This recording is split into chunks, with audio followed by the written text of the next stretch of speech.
Dulu tuh kan kita suka nulis Dear Diary, menumpahkan isi hati. Itu tuh sebenarnya bagus. Diary, Iya. ada lagunya itu. Itu Iya. buang sampah ya. Bener, journaling kalau orang zaman sekarang tuh bilang ya kan. Buang sampah ya betul. Nggak, Mengeluarkan apa ya? unek-unek perasaan hati. Unek supaya stresnya bisa keluar, Betul. segala macam. Tapi zaman sekarang ada sosial media. Ya. Dan jangan pernah kita menjudge atau berpikiran buruk kalau orang curhat di sosial media. Kita nggak pernah tahu apa yang mereka lewati. Ya. Termasuk bintang tamu kita yang satu ini, Putri Indonesia 2009.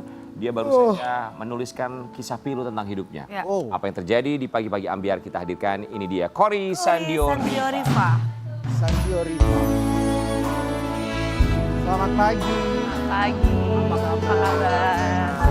Hai Mbak, apa kabar? Halo Cory, selamat pagi. Selamat Datang di Pagi Ambiar. Silakan. Silakan sayang. Sehat Mbak Cory? Lebih sehat. Lebih sehat. sehat. Kami bertiga mengucapkan Terima kasih sudah hadir. Kak Cory ini berarti yang kedua ya, waktu itu pernah ya kan datang Pernah. juga? Iya Ada benar sih ya. benar. Cory Sandio Rifa menuliskan pengalamannya, kisah hidupnya yang harus berjuang melawan autoimun. Ah, Betul ya? Iya, betul. Kita mau kasih lihat dulu seperti apa perjalanan hidup seorang Kor. Cory. Mbak Cory, kami turut prihatin atas apa yang terjadi, tapi ini adalah ujian dari Tuhan. Autoimun, mungkin banyak juga yang sama seperti saya secara pribadi kurang memahami autoimun itu menyerang di bagian apa dan kapan bisa menyerang setiap penderita autoimun. Kalau boleh singkat diceritakan terlebih dahulu seperti apa itu autoimun yang diderita oleh seorang Mbak Cory. Oke. Autoimun sendiri itu sekarang sebenarnya lagi marak ya dan lagi pandemi autoimun ya. Autoimun itu adalah kekebalan tubuh yang menyerang organ-organ sehat kita sendiri. Jadi dampaknya itu adalah kelelahan, mungkin kena penyakit degeneratif yang lainnya juga gitu ya. Nah kalau saya sendiri memang ini udah tahun ke-17 saya menderita autoimun.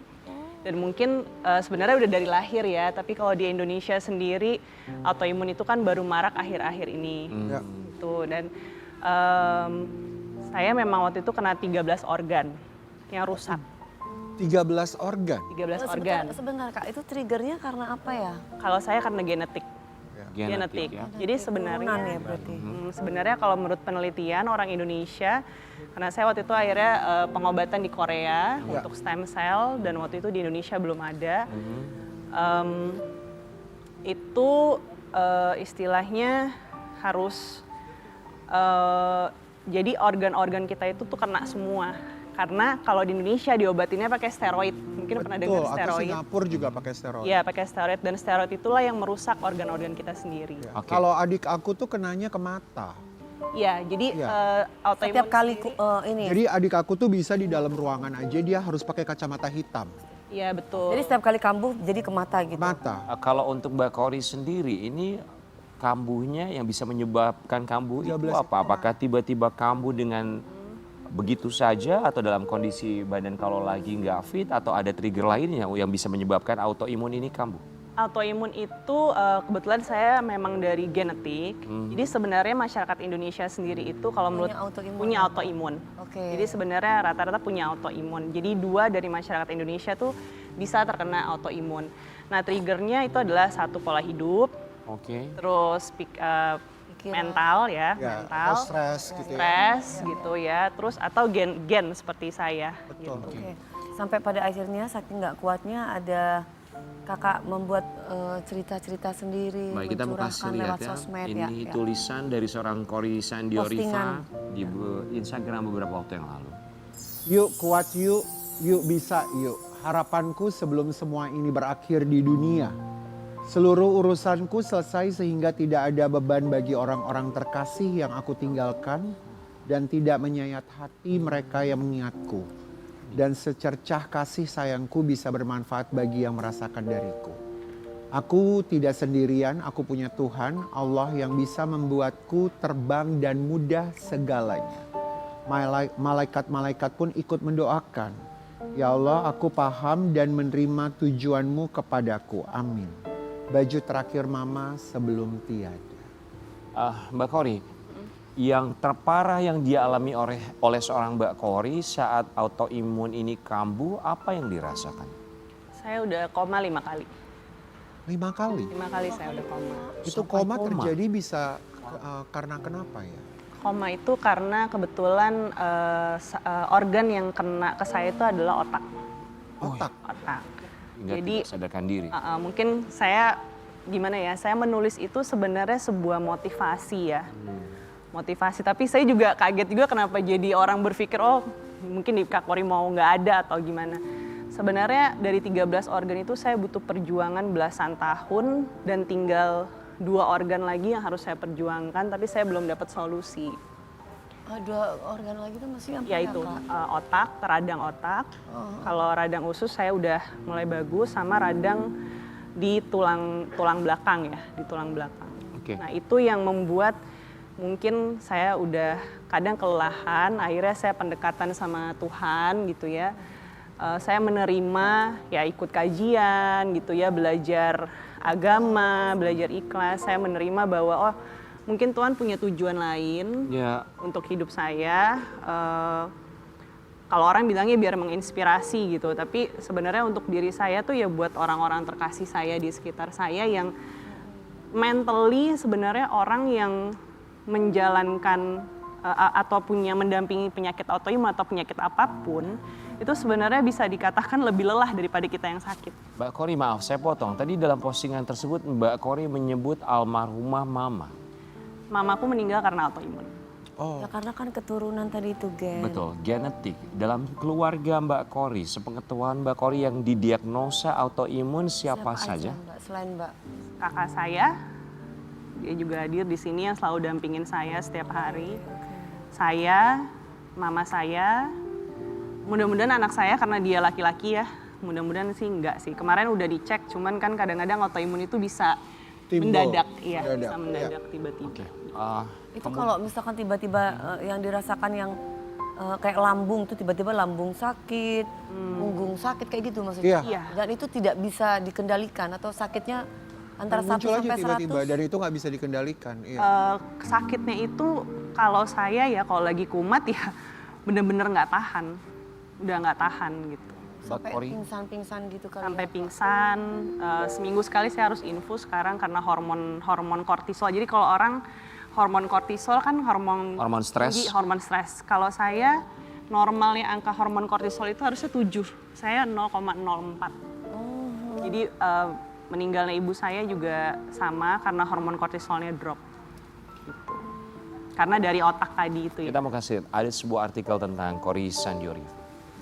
Idap autoimun dari usia 16 tahun, Kori Sandioriva ungkap sekeluarga termasuk ibu juga alami hal yang sama. Mbak Kori, tadi Mbak Kori bilang bahwa bisa memberikan inspirasi termasuk kepada mereka, support system, keluarga yang menemani keluarganya yang didiagnosa autoimun. Tapi sayangnya Mbak Kori pun adalah seorang penderita autoimun Iya. yang harus menerima keadaan bahwa saya pun autoimun, saya harus menemani almarhumah ibu saya bahkan di akhir masa hidupnya Ya. yang juga didiagnosa dan meninggal karena autoimun. Betul. Sebagaimana bisa menghadapi acceptance atau penerimaan saat itu?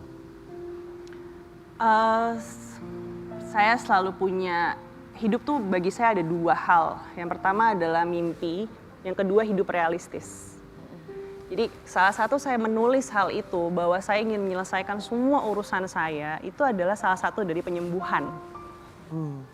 Dan membuang, mohon maaf, lingkungan-lingkungan yang toksik, Ya. itu juga salah satu penyembuhan. Cara berpikir, mindset itu juga penyembuhan. Pada saat saya juga mendampingi ibu saya seperti berkaca dengan diri saya sendiri gitu loh. Di saat mama hopeless, di saat mama tuh udah nggak tahan rasa sakitnya gitu ya. Karena orang autoimun ini dibilang sakitnya kayak nyeri kanker, enggak juga, Ya. tapi kayak begitu gitu loh. Mbak Kori? Dan anxiety ya. Nah, Ada anxiety ya. autoimun itu ada bawaan penyakit mental sendiri, Betul. tapi bukan kejiwaan ya. Paham. Betul. Kapan akhirnya mulai bisa menerima keadaan dan berdamai dengan keadaan? Saya mulai berdamai terakhir tahun 2018 pada saat saya sudah dibawa ke Korea dalam keadaan koma. Di situ saya dibangunkan karena mindset kita dirubah. Jadi saya 3 bulan terapi di sana. Ya. Operasi, stem cell, terus mungkin di Indonesia belum ada ya teknologinya. Jadi kita tuh ganti darah. Jadi Ganti 80% darahnya diganti. Kayak ginjal, kayak cuci darah gitu Kak? Atau Kalau cuci darah kan darah dikeluarin, dicuci, dimasukin. Aha. Kalau ini kita harus nyari darah yang sama DNA-nya mirip dengan kita Wow. untuk diganti seperti itu. Dan itu sudah terjadi ya? Sudah terjadi. Berhasil ya? Berhasil waktu itu 8 organ aja. Terus sisanya saya terapi lagi di Indonesia. Ya itu kan kadang lelah ya. Jadi setiap hari kayaknya ketemu rumah sakit, tiap hari harus terapi. Wow. Tiap hari ya udah itu akhirnya saya berdamai ngejalanin itu gitu. Nah, salah satu tadi tulisan saya itu adalah saya cuman pengen bawa teman-teman autoimun semua gitu ya. Hidup tuh realistis. Ya. Hidup tuh realistis. Kita boleh bermimpi itu bagus banget gitu ya. Boleh mimpi yang jauh-jauh. Nah, tapi sebelum kita bermimpi kita dikasih kelebihan sama Tuhan. Kalau saya bilangnya kelebihan ya. Kelebihan sama Tuhan harus ada yang kita beresin dulu nih di diri Ya. kita. Permasalahan bukan cuma di internal kita, Ya. tapi eksternal kita juga. penting, Iya. support system ya Support Kak? system. Support system. Iya, iya. Bahkan kayak misalnya anak-anak zaman sekarang yang punya permasalahan ekonomi misalnya, punya permasalahan dengan keluarga, family, itu benar-benar harus selesai. Tapi memang autoimun itu bukan hanya genetik ya, tetapi itu bisa terjadi bagi anak-anak muda sekarang ini yang tiba-tiba kena autoimun. Iya. Karena kalau adik saya itu kenanya setelah baby blues. Jadi setelah dia melahirkan, dia baby bluesnya terlalu panjang, lalu kena yang namanya autoimun. Karena radikal bebas sangat Tadi Mbak Kori sempat mention support system. Support system ya. Pagi hari ini kita akan hadirkan support system dari seorang Mbak Kori yang juga turut hadir memberikan dukungan walaupun sama-sama berjuang untuk melawan autoimun. Sang kakak, ini dia Tari Ananta.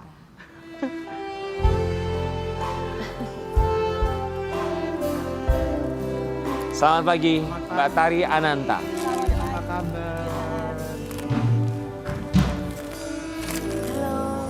Selamat datang di Pagi Pagi. Ya, silakan, boleh. loh. Mbak Tari Ananta. Iya, Masya Allah saling mensupport Kakak dan ya. adik yang sama-sama berjuang melewati masa-masa yang sulit. Lepas kepergian ibunda, diagnosanya autoimun, ternyata mereka berdua pun didiagnosa hal yang sama. Ya. Memandang kehidupan bagi seorang Tari Ananta itu seperti apa sih? Seperti apa ya Dek? Ya aku sih lebih ke pasrah aja, tetap usaha, tetap jaga kesehatan. Mohon maaf, boleh lebih kencang lagi? Lebih pasrah aja gitu, terus bertawakalat, tetap ikhtiar juga gitu ya. Itu aja sih, habis kita kalau mikirin terus-terusan jadi stres terus kan, akhirnya nanti sakit lagi. Yang didiagnosa pertama almarhumah, Mama? Lupus. Mama apa Ade dulu ya? Kayaknya Ade dulu deh. Aku dulu. Mbak Kori dulu, Kori kemudian dulu. yang kedua? Baru Baru Mama. mendadak mama, karena kondisinya udah lebih drop daripada Kemudian berarti yang terakhir didiagnosa adalah? Ari. Ya tapi aku waktu itu kayak enggak karena kan mama sama adikku udah kena autoimun, aku kayak ngerasa denial gitu loh. Ya kalau mereka berdua kena terus siapa yang jagain? Saat didiagnosa terakhir kali bahwa ternyata Mbak Tari juga didiagnosa autoimun, apa dalam pikiran seorang Tari Ananta? Ya waktu itu sih nanggepinnya kayak ketawa aja ya, kayak ya sama nih, ya udah deh gitu, yang kayak gitu sih. Walaupun sebenarnya aku ya udahlah ya, harus gimana lagi, ini kan emang udah dikasihnya seperti itu. Iya, Allah yang kasih ya. Allah yang kasih. Mbak Tari, maaf, apa pesan terakhir dari almarhumah yang disampaikan kepada Mbak Tari, mengingat pasti almarhumah menitipkan sang adik Mbak Kori yang memang sudah didiagnosa autoimun terlebih dahulu. Tapi ternyata Mbak Tari pun juga mengalami hal yang sama. Jadi aku didiagnosa autoimun itu setelah mama sudah tiada gitu kan. Karena mama emang sebenarnya cerewet banget kan. Periksa akunya nggak mau gitu. Kori pun juga bilang, periksa dong Kak gitu. Pasti Kak juga nih, soalnya udah ada tanda-tanda. Karena kan memang basicnya dari alergi ya. Alergi juga Pertama dari alergi apa? tiroid. Aku alergi debu. Oke. Kalau lagi debu tuh maksudnya keluar kayak gatel-gatel gitu. Gatal-gatal, terus nanti biru-biru kulitnya gitu. Nah di situ udah kelihatan dari Kori sama Mama sudah bilang almarhumah. Cuman aku bilang nggak ah gitu ya. Karena aku ngerasa juga waktu itu belum sakit nih, begitu sekitar 2-3 tahun yang lalu Kalau ngedrop. autoimun tuh apa cek darah ya? Cek darah khusus autoimun. Ya. Nanti DSDNA. Kayaknya kamu perlu deh Kak Karen. Ya, kita semua Semuanya perlu. kita Kayaknya semua wajib perlu ya. wajib tahu. Iya betul. Kadang baik. kan kita nggak tahu. Kita nggak Tapi pernah ada tahu. yang bagus juga dari Kang Sule tadi Kenapa? barusan bilang. Harus banyak ketawa. Tapi itu Iya, itu betul loh. Ya. Harus Harus banyak. nonton SL Media coba. Ya. Itu benar. Saya pernah ada cerita begini. Jadi dia itu tapi bukan autoimun, tapi dia itu stroke. Ya, ya. Ibu-ibu, setiap pagi tuh nonton Awas Ada Sule dia. Dia sampai datang ngucapin terima kasih sama saya. Iya, iya, iya. Karena nonton ketawa-ketawa, uratnya nyebar gitu kali ya. Akhirnya dia sembuh. Iya, tapi itu benar. Mungkin ini juga dengan kebahagiaan. Ya. Rasa bahagia adalah Itu obat. bisa diundang saya ke rumah tiap hari. Nggak sanggup bayarnya. Kalau untuk ini mah Gak usah dibayar. Kang Sule dibayar. sekarang bekerja udah bukan untuk dibayar. Oh gitu. Dia udah tidak melihat angka, sudah tidak melihat uang. Orang rumah aja udah dikasih ke orang. Mbak Tari, ya kita kembali ke Mbak Tari, kita mau kasih lihat sebuah artikel buat Mbak Tari. Tari Ananta, sosok kakak sekaligus saksi hidup perjuangan Kori Sandioriva melawan autoimun, saling menguatkan di rumah sakit. Saling menguatkan di rumah sakit. Pernah ada momen sama-sama dirawat berdua atau di rawat jalan atau periksa berdua pernah? Jadi kalau aku cerita soal kakakku, dia nih hero. Jadi dia punya karakter yang superhero. Jadi kalau misalnya beliau selalu dititipkan sama mama tuh jagain adik ya, si gendut gitu kan, jagain si gendut katanya. Terus jadi kalau aku sakit, dia berusaha tuh untuk nggak sakit. Jadi biar bisa jaga aku. Iya.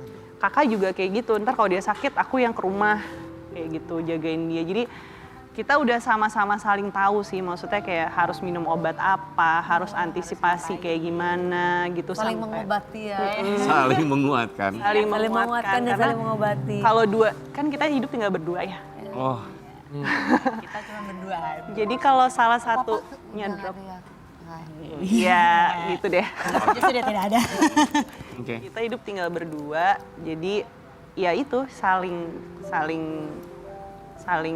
Support. Saling lah, support. Mbak Kori, apa jadinya seorang Kori Sandioriva tanpa hadirnya seorang Tari Ananta? Ya. Ya nggak ada Kori sih. Soalnya yang ngurusin aku kakak. Selain teman-teman deket ya, maksudnya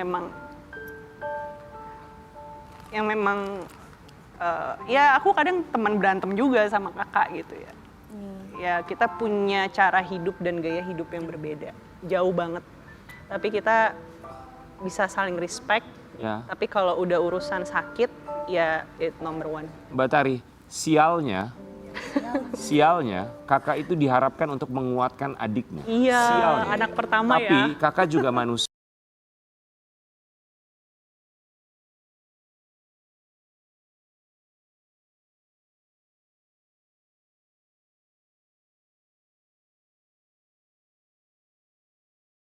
Dibandingkan kita yang sakit. Jadi makanya pada saat dia lagi drop atau apa gitu, ya saya juga harus menyemangati kakak. Dan jadi saya tuh ngerasain jadi support system gimana, jadi yang sakit gimana. Tari Ananta dan juga Kori Sandioriva. Kali ini kita akan mengajak mereka untuk bermain dalam Tanya Hati. Let's go. Let's do this. Silakan boleh berpindah tempat. Bunganya nggak jadi dikasih ke Kak Kori. Nanti Las boleh silakan. Kori di sini. Boleh silakan duduk dulu. Thank you. Bentar ya Kang Oke. Sule. Mbak Kori, masing-masing kita sudah memberikan pertanyaan. Boleh dilemparkan ke adik atau kakaknya. Dua pertanyaan Silakan dijawab. masing-masing, mau nggak? Boleh mulai dari Kori dulu. Dari Kori terlebih dahulu, silakan. Kori bacakan pertanyaannya, nanti Mbak Tari jawab. Dilempar kertasnya. Pertanyaannya Kang. Silakan Mbak Kori. Ya. Kak, jika suatu saat aku minta tolong kamu untuk jaga anak-anakku, kamu setia nggak? Ya menurut lo, iya dong, nggak mungkin karena kita kan emang diajarin sama mama ya, anak adik kamu ya anak kamu juga. Jadi anak aku 3. 3, kamu 2, aku 1. Ya Kak. Oke. Pernah nggak sih kamu merasa hancur tapi nggak tega untuk ngasih tahu aku? Sering. Sering. Karena aku nggak mau bebanin kamu. Tersakit. Iya. Ada nggak sih hal yang membuat kamu kesel sama aku tapi belum kamu ucapin? Ada ya? Ada dong. Ya tapi nggak bisa kesel karena memang kita tahu ya, memang kita nggak bisa nggak bisa bilang kalau ya karena sakit harus dimaklumin, enggak, tapi itu nyatanya karena aku pengen kamu semangat tapi aku kadang suka sebel kalau kamu tuh lagi nggak semangat terus jadi nggak ntar aja gitu, jadi ya aku tuh pengen kamu bangkit sebenarnya, cuman aku harus paham kalau kondisinya kamu nggak bisa dipaksa. Mbak Tari terakhir silakan. Ada nggak sih hal yang kamu sembunyikan dari aku tapi selalu ingin kamu sampaikan dan masih ragu? Ada. Silakan sampaikan dan berikan bunga ini.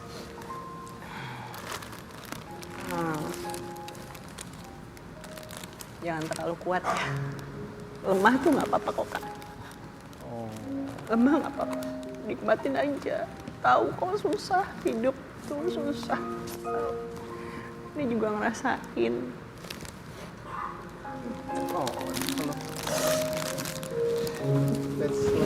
So, Sobat Ambiar, please kalau masih punya adik kakak, tolong telepon dan bilang bahwa saling menyayangi satu sama lain, jangan pernah sungkan, jangan pernah ragu karena adik kakak kita adalah pengikat kita di masa yang lalu dan juga akan tetap setia di masa yang akan datang. Hanya mereka dan hanya mereka. Kita akan bahas saat lagi.